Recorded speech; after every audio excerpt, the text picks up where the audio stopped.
yang mendorong kita saat beribadah tidak boleh terlepas dari 3 poin atau 3 hal. Harap. Apa yang kita harapkan dari Allah? Ridha. Kita harap Allah ridha. Kalau Allah ridha sama kita, beres, sudah selesai, tidak ada masalah.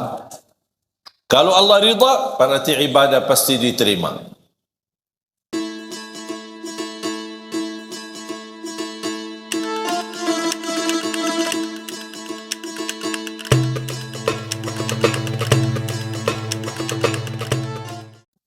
Alhamdulillah, salah satu nikmat yang agung adalah nikmat umur. Tapi umur ini bisa merupakan jalan menuju surga, bisa juga nikmat itu kebalik menjadi bala, menuju ke neraka. Kenapa kok bisa nikmat umur bisa juga kebalik menjadi nikmah, bala? Tergantung isinya. Karena di hari kiamat Allah tidak akan tanya berapa usiamu, tetapi apa isi usiamu. Rasulullah sallallahu alaihi wasallam bersabda, "Ni'mal 'abdu salih man ta'ala 'umruhu wa hasuna 'amaluhu." Sebaik-baik hamba Allah yang salih, yang panjang usianya, baik pula amalannya. Berarti dia maksimal memanfaatkan nikmat umur karena dia tahu ini anugerah dari Allah, dia tidak mau salah guna. Satu hari lewat tidak bisa dikembalikan. Banyak hal yang kita rugikan tetapi masih bisa kita kembalikan. Saat kita sakit, kita berobat, insya-Allah kembali sehat. Kita rugi usaha, kita bisa bangkit dengan usaha lagi. Berbisnis lagi, berdagang lagi. Bahkan dalam kehidupan rumah tangga, orang bisa menikah, gagal satu, gagal yang kedua kali, gagal yang ketiga kali. Bisa juga sukses di kawinan yang keempat kalinya.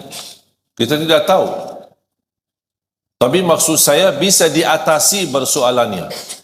Bukan berarti misal kalau kita nikah, kemudian gagal, bukan berarti habis kehidupan. Kita masih bisa berkesempatan, masing-masing mencari jodoh baru.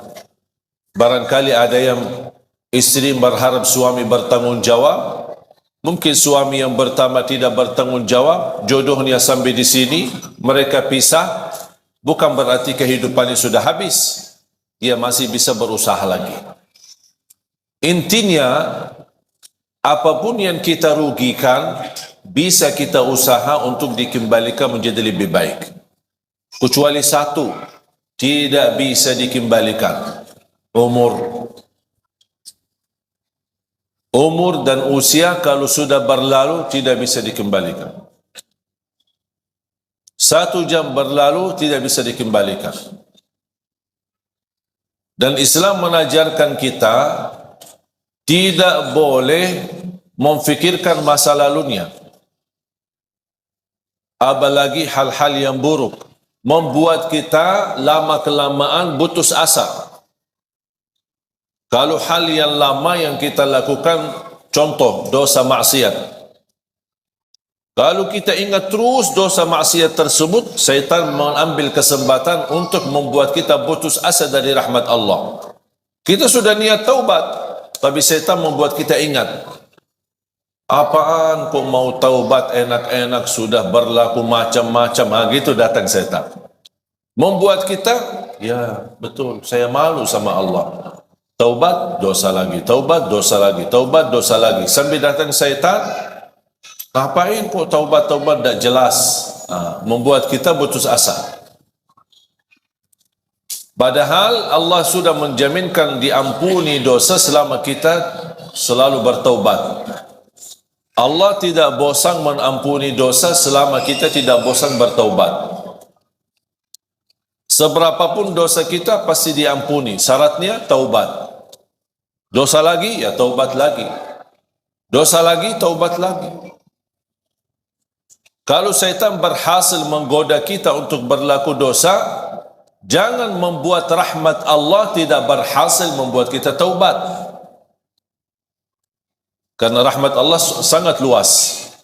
Sampai Allah berfirman di hadis yang qudsi, "Ya ibna Adam, law balaghat dhunubuka anana as-sama' thumma laqitani thumma astaghfartani laghafartu laka ala ma kana minka wala ubali."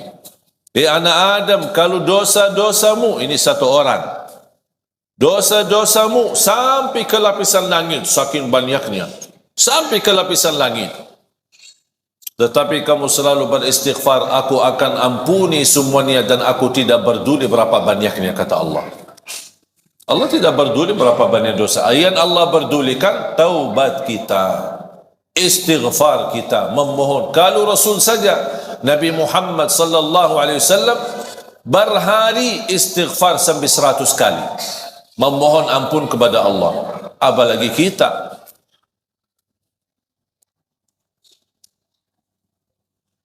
Hal-hal nikmat yang sudah berlalu, kita tidak boleh kita lupakan. Pasti kita ingat. Bahkan kalau kita hitungkan dalam usia kita, mana yang lebih banyak kita hadapi? Nikmat atau bala? Pasti lebih banyak nikmat.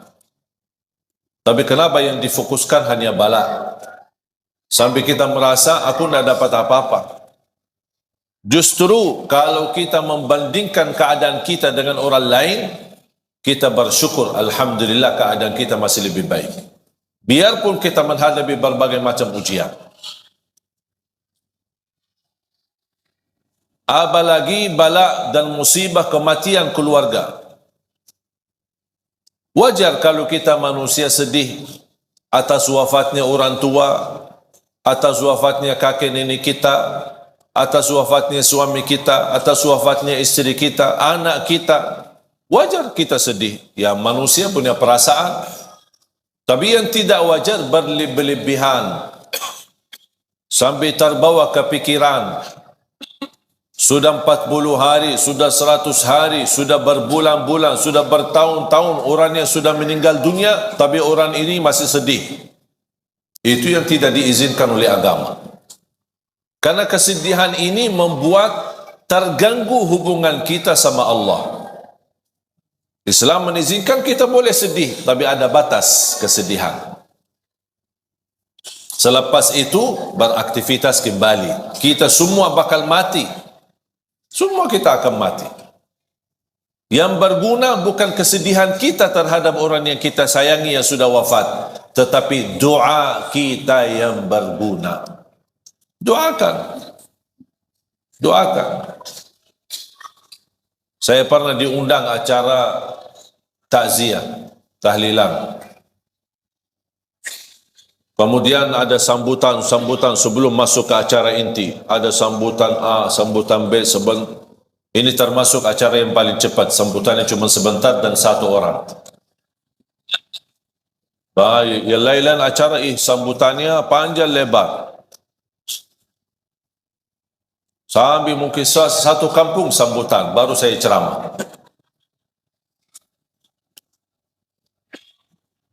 Pas saya diundang tuan rumah, ada seorang anak karena meninggal bapaknya, sambil dibawakan di layar, mereka dari keluarga kaya bawakan layar foto-foto dan video masa-masa lalu, kesenangan mereka, makan bersama, umrah bersama, jalan-jalan bersama, naik kapal bersama, mana laut kemana, semua ditayangkan di acara. Sambil anaknya yang perempuan ini sambil cerita bagaimana ayahnya, bagaimana kasih sayangnya, sambil nangis. Saya fikir baru kemarin meninggal. Ternyata sudah 1 tahun. Dan segitu sedihnya, nangisnya. Itu yang namanya berlebihan. Bukan masalah acaranya. Kesedihan itu tidak boleh. Karena bisa menjadi tanda kita tidak menerima takdir Allah. Dan syaitan mengambil kesempatan masuk di situ. Coba, apa salah ayahmu? Sampai dicabut nyawanya. Padahal ayah kamu kan baik. Begitu bisikan syaitan. Membuat kita kefikiran. Padahal kita tahu kematian itu hakul yakin. Semua bakal mati. Kalau ada yang boleh kekal, itu Nabi Muhammad sallallahu alaihi wasallam. Karena di saat sakaratul maut, Allah tawarkan melalui malaikatul maut. Mau kekal di dunia atau mau ambil wafat? Pilih yang mana? Rasulullah SAW. Karena sudah selesai tugasnya, sudah selesai dakwahnya, sudah sempurnakan agamanya, dia tidak mau milih hidup. Malah dia justru berkata, Ar-Rafiqal A'la, Ar-Rafiqal A'la. Saya ingin bertemu Allah. Sudah buat apa lagi saya hidup di dunia ini? Makanya Rasulullah SAW bersabda, Man ahabba liqa Allah, ahabba Allahu liqa'ah. Barang siapa yang mencintai bertemu Allah, Allah juga cinta dan sayang bertemu dengan kita. Tapi ada orang, na'udzubillah, pas menghadapi sakaratul maut, dia tidak mau bertemu Allah karena perilakunya. Makanya kita harus berbaik sangka, harus bersenang. Kapan tiba saatnya, kita tunjukkan perasaan kebahagiaan, kesenangan. Itu kematian bukan berarti kita akan menghadapi keburukan. Justru yang membuat kita senang menghadapi kematian, karena selepas kematian kita akan bertemu sama Allah. Bahagia enggak? Ya seharusnya bahagia. Kita disuruh bertemu sama orang terkenal, atau sama orang pejabat besar, atau sama orang presiden. Masa kita tidak senang? Sama Allah aja kita merasa takut. Segala sesuatu yang kita takuti, kita tidak berani menghadapi. Binatang yang membahayakan apa, atau ada seorang preman yang mengganggu kita dan orang zalim, kita melewati jalannya aja kita tidak berani, takut. Segala sesuatu yang kita takuti pasti akan kita melarikan diri dari apa yang kita takuti. Kecuali satu, kalau kita semakin takut, pasti akan semakin dekat. Siapa? Allah. Tak ada orang mukmin yang takut sama Allah tapi dia kabur. Mau kabur ke mana? Mau ke mana lari? Tak ada yang bisa tolong selain Allah. Makanya semakin kita takut, justru semakin kita cinta, semakin kita dekat sama Allah. Bukan takut dihukum, tapi kita merasa ada rasa takut karena belum mampu menyempurnakan hak Allah. Ini yang membuat kita semakin enak, semakin dekat, semakin senang, semakin suka beribadah, semakin suka berzikir. Karena hubungan kita sama Allah tidak boleh terlepas dari tiga hal. Rasa harap,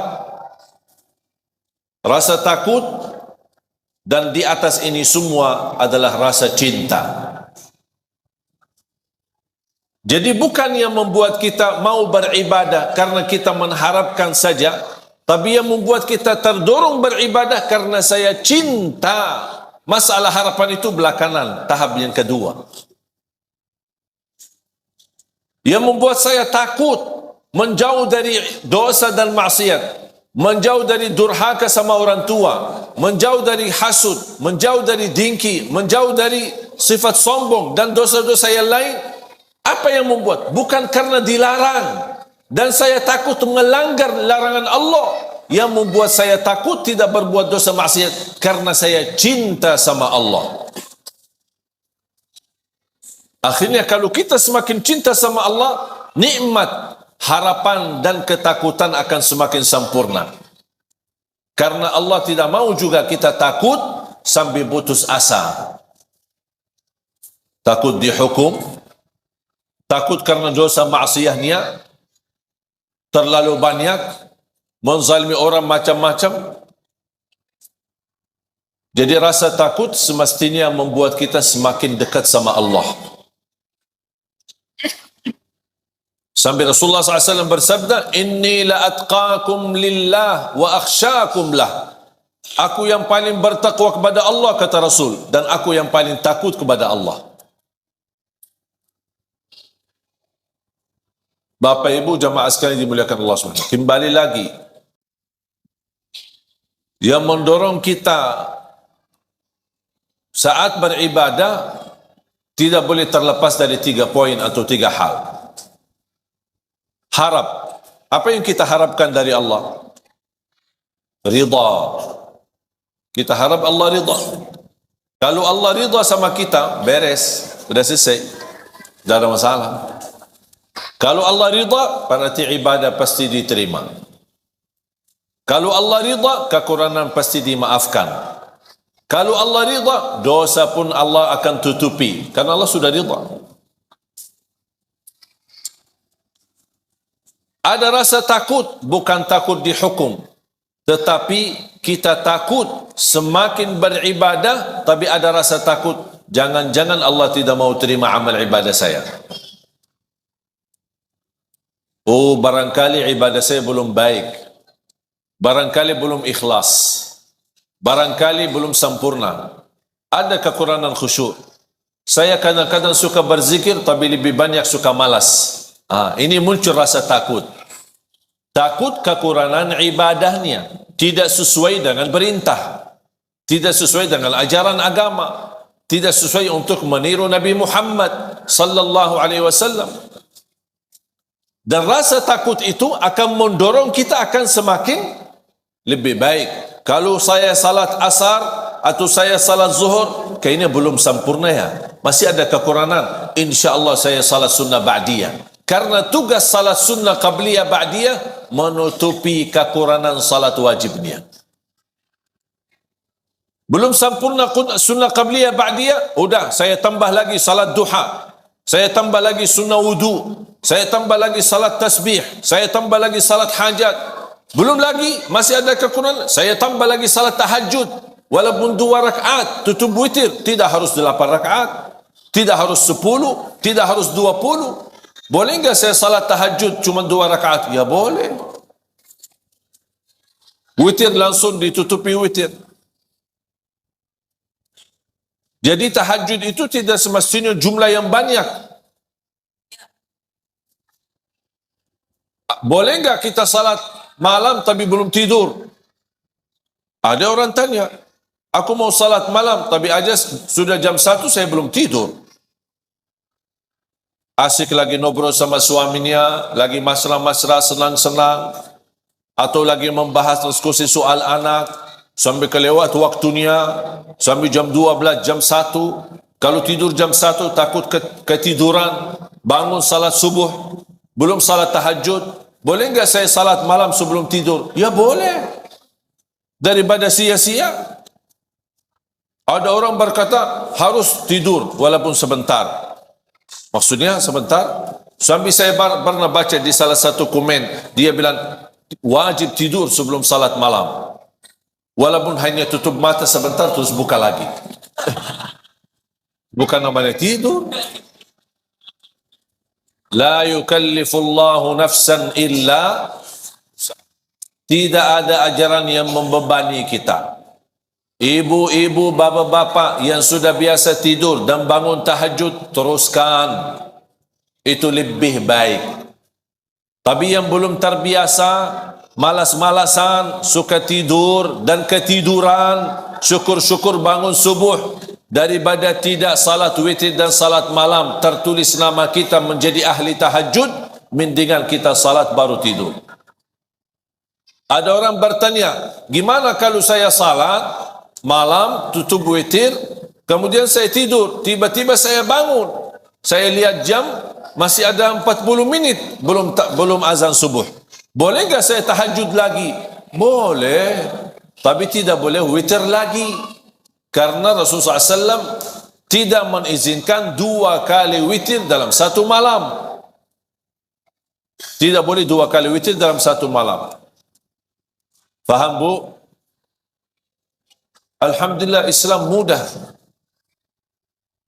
Kalau ada, selalu ada harap. Apa yang kita harapkan? Ridha Allah. Di bawah ridha Allah pasti surga. Masa ada orang-orang beribadah tapi tidak mengharap surga? Terus maunya apa? Mau neraka. Harap surga dan takut neraka. Tapi lebih daripada harap surga dan takut neraka, yang membuat kita mau mencintai Allah, mau beribadah kepada adalah rasa cinta. Itu yang paling tinggi. Contoh, ibaratnya seperti burung. Kira-kira burung tanpa kepala bisa terbang enggak? Burung dengan kepala tapi tidak ada sayap bisa terbang enggak? Itu orang mukmin.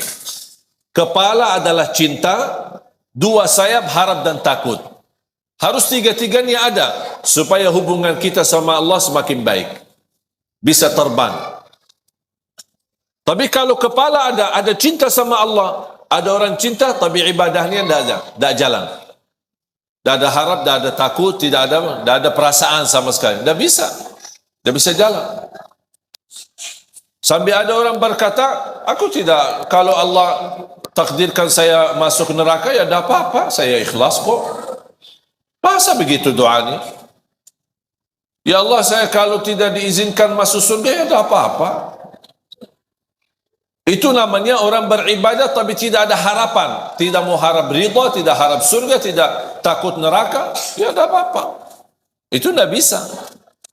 Cinta ada, rasa harapan ada, dan juga takut ada. Takut amalan ibadahnya ditolak. Takut tidak diterima.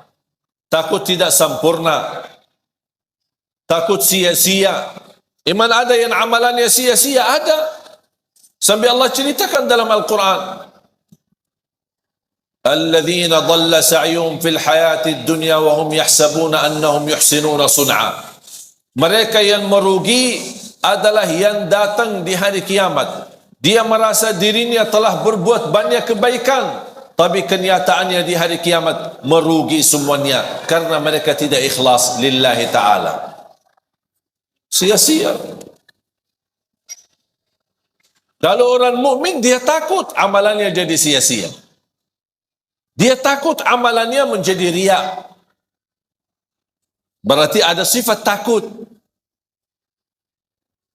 Jadi kembali lagi ingat, seperti burung. Kepalanya adalah cinta, rasa cinta. Dua sayap harapan dan takut sama Allah Subhanahu wa taala. Sama seperti ada orang bekerja. Apa yang diharapkan? Upah.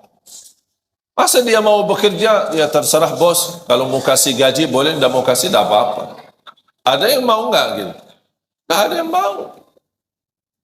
Kalau dipotong aja pasti dia ngamuk. Pak, kenapa dipotong gaji saya? Oh, karena sudah 3 kali telat. Karena denda, karena hukuman. Allah juga maha adil. Yang berlaku kita sama manusia berlaku sama Allah Subhanahu wa taala. Dan Allah Subhanahu wa taala walaupun maha adil, Allah lebih banyak menjalankan kasih sayangnya kepada kita daripada keadilannya. Contoh,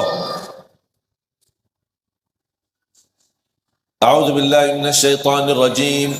Bismillahirrahmanirrahim. ولو يؤاخذ الله الناس بما كسبوا ما ترك على ظهرها من دابة ولكن يؤخرهم إلى أجل مسمى فإذا جاء أجلهم فإن الله كان بعباده بصيرا. Surah Fatir, surah 35 ayat 45. Sekiranya Allah menghukumkan manusia atas setiap salah, niscaya tidak ada makhluk yang mampu hidup di muka bumi. Itu namanya adil. Karena sistem adil, yang salah wajib apa? Yang salah wajib dihukum. Kalau orang salah kemudian kena hukuman, itu namanya adil tidak? Yang tidak adil, kalau ada salah tapi tidak ada hukuman, itu namanya tidak adil.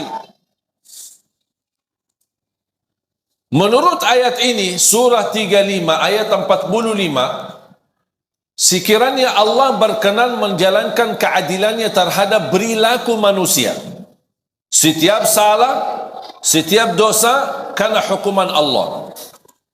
Contoh, dosa mata dicabut nikmat mata, hukuman. Dosa tangan dicabut nikmat tangan. Ketiduran salat subuh bertambah bau badan kita. Ada dosa lagi, dosa riba, dosa apa saja, ada kena hukuman.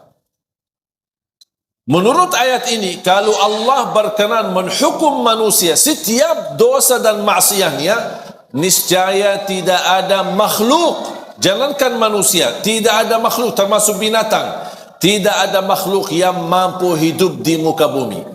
Kenapa? Karena habis dihukum Allah. Sudah habis. Tetapi Allah subhanahu wa ta'ala menunda sampai di hari pembalasan. Tidak dihukum. Bayangkan aja, kalau setiap dosa, bau badan kita. Dosa lagi, tambah keras bau badan kita. Dosa lagi, bertambah keras bau badan kita. Kira-kira berani enggak keluar rumah? Langsung ditandain orang. Nih bau ya, dosanya banyak. Langsung ditandain orang. Malu kita sama orang. Makanya tanda sesuatu salah atau dosa apa? Ada dua tanda. Kadang-kadang ada orang melakukan sesuatu, tapi dia berkata, tidak apa-apa. Mau enggak tahu ini salah atau tidak? Lihat dua hal. Pertama, ada enggak sesuatu di hati tidak enak? Kalau muncul perasaan di hati tidak enak, berarti itu tidak benar. Tinggalkan saja. Jangan ke sana kemari cari fatwa. Majlis ulama, kiai, ustaz. Kalau sudah muncul perasaan di hati tidak enak, jauhkan. Kalau bukan haram, berarti syubhat. Syubhat. Hati-hati dari syubhat. Islam mengajarkan hal-hal yang tidak jelas pun kita jauhi. Apalagi kalau sudah jelas haram. Tanda yang kedua, kalau kita melakukan hal tersebut, kita malu dilihat orang. Faham bu? Saya ulang lagi. Tanda yang pertama, apa yang kita lakukan atau ada yang mau melakukan sesuatu, kalau muncul perasaan di hati tidak enak, berarti jangan dilakukan. Walaupun ada kiai, ustaz bilang boleh. Tanya diri, jangan tanya ustaz. Tanya hati. Kalau hatinya tidak enak, itu fitrah. Tidak mungkin Allah memberikan hati tidak enak kalau sesuatu yang boleh. Kalau sesuatu boleh dalam pandangan agama, pasti hati enak. Kalau sesuatu yang tidak boleh, walaupun kita belum faham karena masih bodoh agama, tapi muncul perasaan tidak enak, berarti sudah cukup menjadi tanda Anda jauhi. Cukup. Walaupun hal itu tidak haram 100% atau tidak jelas haramnya, kalau muncul perasaan tidak enak, itu tanda kalau tidak haram berarti syubhat. Syubhat artinya belum jelas. Islam menajarkan kalau belum jelas, mendingan tidak usah. Daripada salah. Tanda yang kedua, kalau kita lakukan, muncul perasaan, kalau ayah saya tahu, malu. Berarti tidak benar itu. Kalau guru saya tahu, pasti marah. Berarti tidak benar. Berarti kalau ada tanda malu dilihat sama orang atau ditahu sama orang, berarti ketahuilah yang kita lakukan itu tidak benar, tidak baik. Sudah faham? Dan ini bukan kata saya. Itu kata Rasulullah sallallahu alaihi wasallam. Wal ithmu ma haka fi nafsika wa karihta an yattali'a alaihi an-nas. Dosa dan keburukan adalah yang jengkel di hati, ada perasaan tidak enak, kayak rasa gatal, kefikiran, gimana ya, Itu sudah Rasul kasih tahu. Berarti Rasul mengajarkan kita tanya hatimu dulu. Tanya hatimu dulu. Hati yang suci, hati yang fitrah, insya-Allah tidak mungkin terima kemungkaran. Tidak mungkin terima kebatilan. Kecuali na'udzubillah kalau hatinya munafik. Semuanya halal. Bahkan yang haram jadi halal, boleh. Korupsi dia membolehkan. Malah bagi uang korupsi untuk haji. Enak. Dia fikir Allah mau terima. Allah maha baik dan Allah tidak terima selain yang baik. Jangan mencuri orang, curi hartanya terus sedekah. Saya suka anak yatim, tapi diambil curian orang. Nah, Allah tidak bakal terima. Allah terima yang halal. Dari mana dan kemana? Makanya kita ingat, kembali kepada fitrah dan hati kita yang suci. Apapun yang jengkel di hati, atau kita malu dilihat dan ditahu sama orang, berarti sudah menjadi tanda cukup buat kita tidak melakukan hal tersebut. Bapak Ibu jamaah sekalian dimuliakan Allah Subhanahu wa taala. Manfaatkan usiamu. Allah sendiri bersumpah dalam Al-Quran. Wal 'asr innal insana lafi khusr illa alladhina amanu wa 'amilus salihat wa tawasaw bil haqq wa tawasaw bis sabr.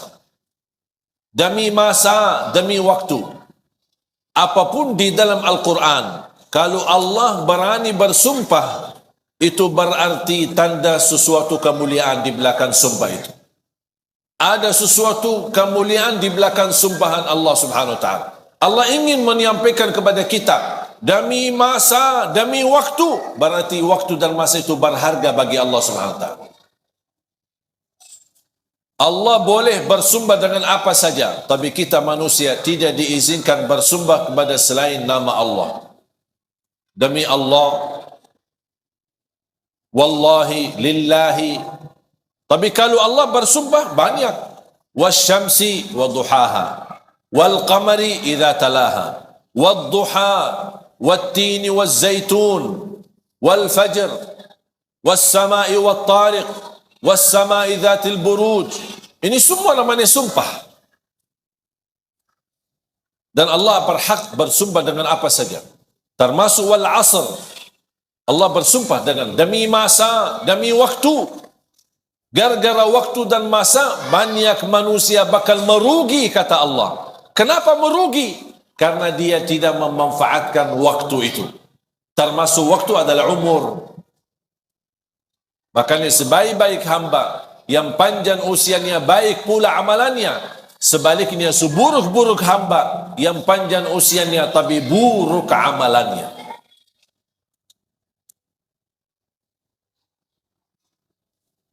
Jangan sampai menjadi orang yang merugi. Masih diberikan apa lagi nikmat sehat. Manfaatkan nikmat sehatmu sebelum kesakitanmu. Jangan kita hanya kenal Allah pas saat sakit. Sudah sakit, tidak akan maksimal. Dulu masih sehat, tapi tidak salat. Pas begitu sakit, tidak bisa berdiri. Terpaksa salat duduk. Makanya di dalam keadaan duduk, pasti pahalanya tidak sempurna. Siapa yang diberikan kesempurnaan pahala ketika dia sakit? Kalau dia di masa sehat, tetap masih beribadah. Ketika dia sakit, Allah tidak akan menurani kesempurnaan pahalanya. Karena dia di masa sehat, tetap jaga ibadah. Beda sama yang dikurangi pahalanya. Di masa sehat dia tidak beribadah, pasti masa sakit dia ingat sama Allah. Allah tidak akan sempurnakan pahalanya. Makanya Rasulullah SAW mengingatkan, manfaatkan usia kuatmu di saat kuat, masih muda. Sebelum kelemahanmu di saat lemah, sudah tidak kuat. Manfaatkan usia mudamu sebelum usia tuamu. Manfaatkan kekayaanmu sebelum kemiskinanmu. Manfaatkan usia kesehatanmu sebelum kesakitanmu. Manfaatkan kehidupanmu sebelum menghadapi kematianmu. Ini Rasul mengajarkan, manfaatkan. Pasti orang yang lagi sehat beda sama orang yang sakit. Yang sehat kan masih bisa beraktivitas, ikut bantu panitia, ikut masjid, bisa bola balik ke masjid. Kalau yang sakit, tidak setiap waktu bisa ke masjid. Makanya Rasul mengajarkan, manfaatkan nikmat sehatmu. Di usia muda, tidak mungkin sama dengan usia tua. Aktivitasnya pasti berkurang. Apalagi sudah pensiun. Apa sih, mau kemana sih? Dah ada, diam di rumah. Sambil ribut-ribut di rumah. Sampai semua keluarga besar merasa terganggu. Pak, dah ada kerjaannya. Oh, lagi dah ada kerjaan, sudah pensiun. Matiin TV, hidupin TV, matiin AC, hidupin AC. Mau kemana? Dari mana? Sudah dah ada kerjaan lagi. Dah ada kerjaan. Beda sama orang yang ada kesibukan dalam kebaikan. Saat kita ada harta, jangan lupa kita sisahkan rezeki buat nafkah, infak, sedekah, kebaikan. Kenapa? Karena bisa nanti satu saat kita miskin, tidak berkesempatan. Makanya Islam mengajarkan, di saat masih ada, manfaatkan di ketika ada untuk di jalan Allah Subhanahu wa taala. Supaya Allah ganti. Kalau tidak dapat diganti di dunia, dijamin akan diganti berlipat ganda di akhirat. Sampai 700 kali lipat. Dan selalu saya berkata, isilah tabungan rekening akhirat sebelum tabungan rekening dunia. Kalau tabungan rekening dunia yang kita fokuskan untuk isi, besok kita meninggal. Kita yang isi, kita yang capek kumpulkan, tapi dimanfaatkan orang lain. Ahli waris. Syukur-syukur kalau ahli waris salih-salihah. Kalau tidak ribut-ribut. Tapi kalau kita isi tabungan akhirat, siapa yang bermanfaat bukan buat ahli waris, tapi manfaatnya buat diri kita. Makanya kata ulama, rizki yang sesungguhnya bukan yang kita simpan, bukan yang kita wariskan kepada ahli waris, tapi rizki yang adalah yang milik kita, yang kita akan bakal ketemu adalah yang kita buatkan di jalan Allah. Yang kita keluarkan di jalan Allah berarti ini buat diri kita, bukan buat siapa-siapa. Sedekah subuh disertai doa. Walaupun ibu-ibu lagi halangan tidak salat, boleh enggak kita tetap jalani sedekah di waktu subuh? Tetap masih boleh. Isi sedekah disertai doa. Contoh, ya Allah, aku mohon dengan berkah sedekah ini, sembuhkan kedua orang tua. Kalau orang tua lagi sakit. Orang tua sudah tidak ada, ya Allah, aku mohon dengan berkah sedekah ini, titipkan pahalanya untuk kedua orang tua. Yang sudah lama menikah, belum punya keturunan, ya Allah, aku mohon dengan berkah sedekah ini, mudahkan keturunan dan dahsyat dan kekuatan sedekah subuh. Yang sudah punya keturunan, ya Allah, aku mohon dengan berkah sedekah ini, berilah kepada keturunan kami menjadi penghafal Al-Quran. Lagi melamar kerjaan di mana-mana, kita isi sedekah subuh. Ya Allah, aku mohon berikan kemudahan lamaran kerja bisa diterima. Ya Allah, dengan berkah sedekah ini mudahkan rizki yang bisa membawa saya ke tanah suci haji dan umrah. Itu namanya sedekah disertai doa. Tapi tolong Bapak Ibu disesuaikan sedekahnya. Jangan sedekahnya koin tapi doanya sampai terbit matahari. Malu sama Allah. Kata malaikat sedekahnya koin-koin teng-teng-teng, tapi kok doanya dah habis-habis. Kalau saya usulkan, satu kali sedekah fokus satu hajat. Begitu tuntas hajatnya, nanti lanjut lagi sedekah untuk hajat yang lain. Wallahi Bapak Ibu, sedekah subuh dahsyat manfaatnya. Mulai hari ini, ibu, bapa, adik-adik, teman-teman semua sekalian, mulai hari ini masing-masing punya kotak amal sendiri. Suami satu, istri satu, anak-anak satu, masing-masing. termasuk anak-anak kita, supaya diajarkan dari kecil. Anak bayi kita, ibu yang masukin sedekahnya atas nama si bayi itu, supaya mereka tertanam dari kecil cinta sedekah, cinta memberi. Karena ini sifat-sifat para nabi, para awliya, para salihin, memberi. Rasul pun tidak punya apa-apa, tapi suka memberi. Makanya isi sedekah termasuk anak-anak kita. Ajarin anak-anak untuk bisa berdoa. Lagi menghadapi ujian, isi sedekah subuh. Ya Allah, mudahkan ujian biar saya lulus. Ajarin. Segala hajatnya sekecil apapun, insya Allah diberikan kemudahan oleh Allah Subhanahu Wa Taala. Ajarin anak-anak kita seperti itu. Ketika sudah isi kotak amal atau botol atau kaleng, langsung sedekahkan dengan segala isinya. Kalau sudah isi, sudah full, tidak bisa isi lagi, sedekahkan. Dan saya nasihatkan, jangan dicoba buka kotak amal tersebut. Jangan dibuka. Saya khawatir kalau dibuka, rubah fikiran. Lumayan ini. Apalagi ada tagihan bulan ini, ada tagihan sana, tagihan sini. Udah. Karena sifat manusia cinta harta. Cinta harta. Biar orang susah, payah, miskin, tapi cinta tetap harta. Ketika muncul ada pemberian, dia tidak mau. Makanya saya bilang, ketika kotak amal, jangan dibuka. Tutup mata, serahkan aja. Boleh ke masjid, ke musalla, kepada salah satu pengurus yang kita percaya, atau ke yayasan. Ini tolong silahkan, bebas digunakan. Sedekah buat tahfizul Quran, bina anak-anak hafiz Quran, apa saja boleh kita sedekahi. Anak yatim, orang miskin, duafa, bisa kita kumpulkan. Sekali lagi, jangan dibuka ya. Setuju?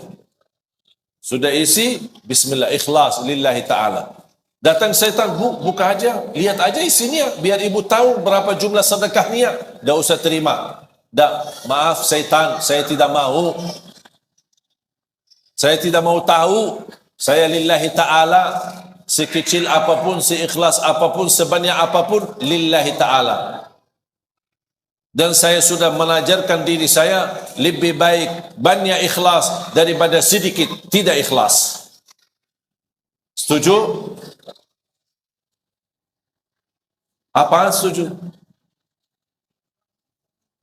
Banyak ikhlas daripada biasanya apa? Oh, sedikit ikhlas daripada banyak. Itu 2018. Sekarang 2019. Kita masih semua berubah. Semua kata-kata yang dulu kita ganti. Ganti semuanya. Lebih baik banyak ikhlas daripada sedikit tidak ikhlas. Ini selalu kita niatkan. InsyaAllah akan Allah hantarkan rezeki lebih daripada kecukupan.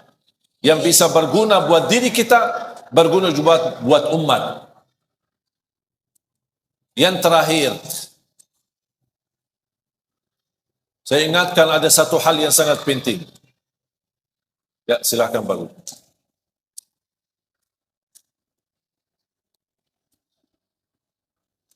Hati-hati daripada dosa jariah. Hati-hati daripada dosa jariah. Biasanya kita tahu sedekah jariah atau amal jariah. Kok ada dosa jariah? Ada. Dan ini dosa jariah muncul saat ini gara-gara HP. Kalau sudah terlanjur kita melihat diisi HP kita atau grup-grup yang menerimkan macam-macam yang baik maupun buruk, atau isinya dosa atau film-film yang tidak baik, sudah terlanjur kita melihatnya, itu sudah dosa buat diri sendiri. Tetapi hati-hati, jangan di-share. Jangan di-share. Rasanya gampang, tinggal masukin ke grup sebelah. Terima dari grup A, dimasukin ke grup B. Tapi kalau sudah masuk ke grup B, akan disebarkan kemana-mana. Itulah yang akan kita bawa dosanya sampai hari kiamat. Kita mati, tapi buku amal belum tertutup. Karena ada isi dosa-dosa terus.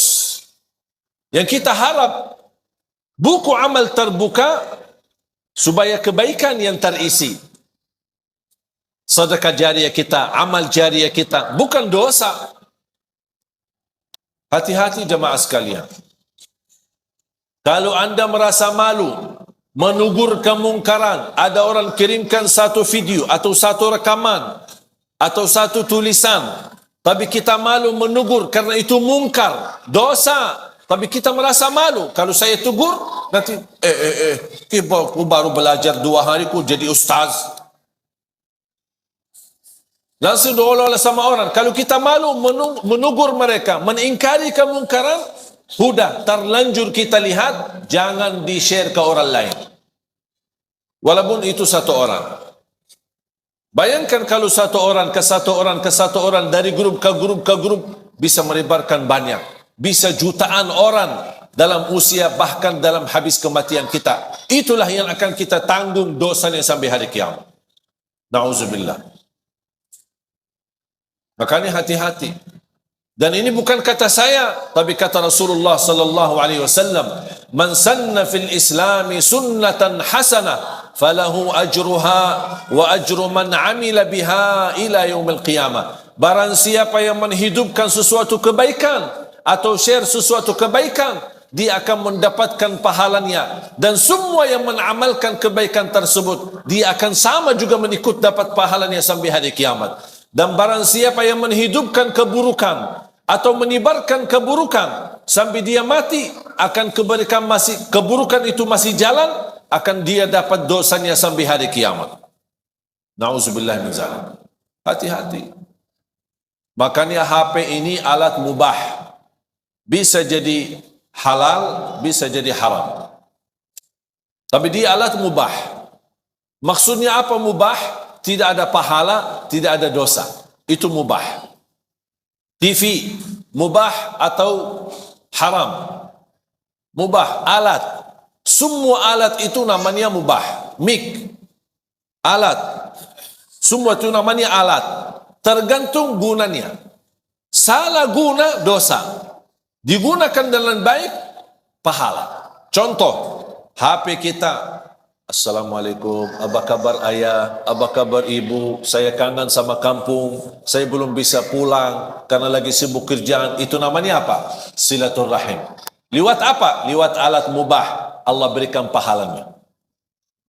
Ada orang telefon, caci maki orang, ghibah, fitnah, sebarkan fitnah.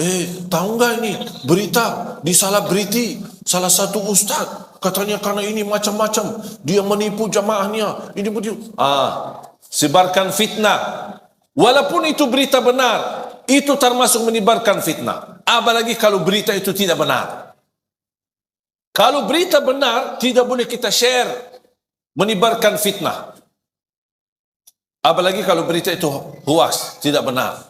Hati-hati jamaah sekalian. Sekarang semua serba, terima video, apapun isinya, langsung di-share. Bahkan ada satu orang saya pernah perhatikan, dia terima, dia belum lihat, langsung copy share. Saya bilang, kamu sudah lihat enggak? Belum. Terus kenapa kamu dah lihat? Belum sempat. Oh, sempat share aja.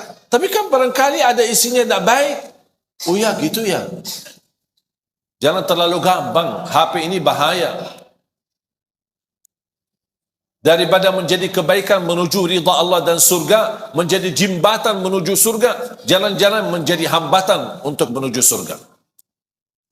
Sekarang di mana-mana, di masjid-masjid, sudah ada gambar, tulisan, mohon jamaah yang membawa HP, mohon nonaktifkan. Betul kan? Kalau ada orang buta huruf dah bisa baca, ada gambar HP X. supaya bapa ini lihat. Oh, barangkali bapa itu buta, tak bisa lihat, buta.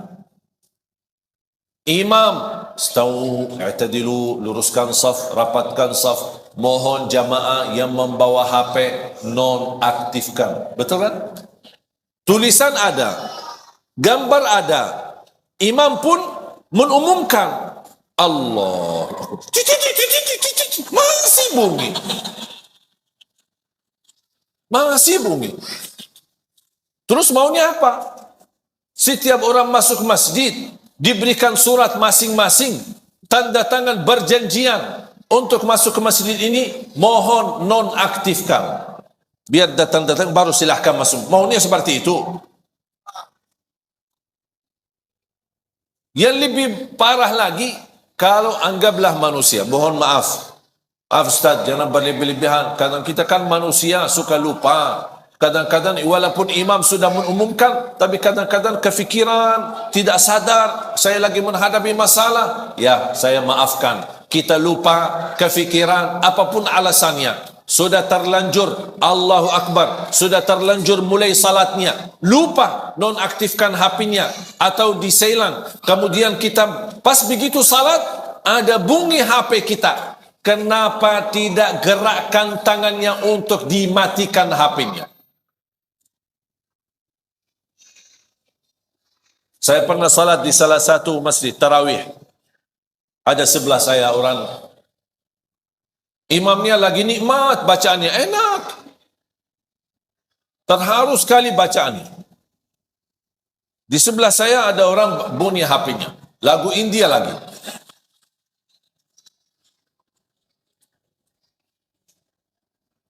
Alhamdulillah tidak bunyi lama, sebentar yang ini terus mati. Alhamdulillah. Walaupun hilang kekhusyuan sebentar, tapi bisa kembali lagi fokus untuk menikmati bacaan imam. Bunyi lagi HP-nya, tapi lama sekali. Dan orang yang di sebelah saya, diam gini. Kayaknya khusyuk. Itu bukan khusyuk, pura-pura khusyuk. Mati. Pas yang ketiga kali, karena imam itu di salah satu masjid bacaannya panjang. Lebih dari satu halaman, satu rakaat. Masih bunyi lagi yang ketiga. Pas yang ketiga saya tidak sabar. Saya langsung begini. Ya ingatkan, barangkali dia tidak sadar. Saking khusyuknya, dia tidak dengar HP-nya. Itu namanya saking khusyuk. Makanya saya berbaik sangka. Oh barangkali khusyuknya luar biasa. Sampai HP-nya sendiri dia tidak bisa dengar. Makanya saya ingatkan. Dia tidak ada respon. Kita ruku', sujud, rakaat yang kedua, bunyi lagi HP-nya. Yang aku heran, kok bunyi pas bacaan imam lagi enak. Saya tegur lagi, tidak ada. Akhirnya saya terpaksa. Pak, matiin HP-nya. Saya batal salat. Terus mau gimana? Tadi diganggu kekhusyuan, kita lagi berupaya. Salat kita kan lagi mujahadah. Khusyuk, hilang khusyuk. Khusyuk, hilang khusyuk. Khusyuk, hilang khusyuk. Akhirnya saya terpaksa. Pak, matiin HP-nya. Dia kaget. Oh, ini rakaat yang kedua. Pas begitu selesai salat, dia bilang, mohon maaf, saya memang dari tadi dengar. Tapi saya dapat satu pelajaran. Katanya gerakkan tangannya 3 kali, batal salatnya. Saya bilang, dosa mana yang lebih besar? Gerakkan tangannya 3 kali, matikan HP, atau mengganggu ratusan orang di masjid? Mana yang lebih besar dosanya? Kadang-kadang hukum fikih, jangan salah kita fikirkan. Tergantung kondisi dan keadaan. Kalau seperti ini, gerakkan tangannya, matikan HP-nya, lanjut salatnya. Daripada mengganggu ratusan orang yang lagi nikmati salat khusyuk. Kadang-kadang orang salah memahami persoalan fikih, tapi akhirnya dia membawa dosa yang lebih besar gara-gara masalah fikih yang kecil. Oleh kerana itu jamaah sekalian, nikmati usiamu. Kalau kita terlanjur dosa, ingat, alhamdulillah masih dibukakan kesempatan bertaubat. Dosa lagi, taubat. Dosa lagi, taubat. Dan selalu kita memohon ampun kepada Allah Subhanahu wa taala. Semoga semua diampuni dosanya, disucikan hatinya, dibersihkan jiwanya, diberikan kemudahan dalam segala urusannya. Ya Allah, atas izinmu kami sama-sama berkumpul di masjid ini. Berilah kepada kami kemuliaan, sama-sama bertemu kembali di dalam surgamu ya Allah, bersama Nabi Muhammad sallallahu alaihi wasallam. Ya Allah, berikan kepada kami kemudahan bisa ke tanah suci, haji dan umrah dan ziarah Nabi Muhammad sallallahu alaihi wasallam. Birahmatika ya arhamar rahimin. اغفر لنا وللمسلمين والمسلمات والمؤمنين والمؤمنات الأحياء منهم والأموات. Ya Allah, rapatkan saf kami, satukan hati kami, rapatkan saf para ulama-ulama kami, para kiai kami, para habaib kami, agar mereka mampu bersatu membina umat ini agar menuju ridhamu ya Allah, untuk menjadikan Indonesia baldatun tayyibatun wa rabbun ghafur birahmatika ya arhamar rahimin. Rabbana atina fid dunya hasanah wa fil akhirati hasanah wa qina adzaban nar walhamdulillahi rabbil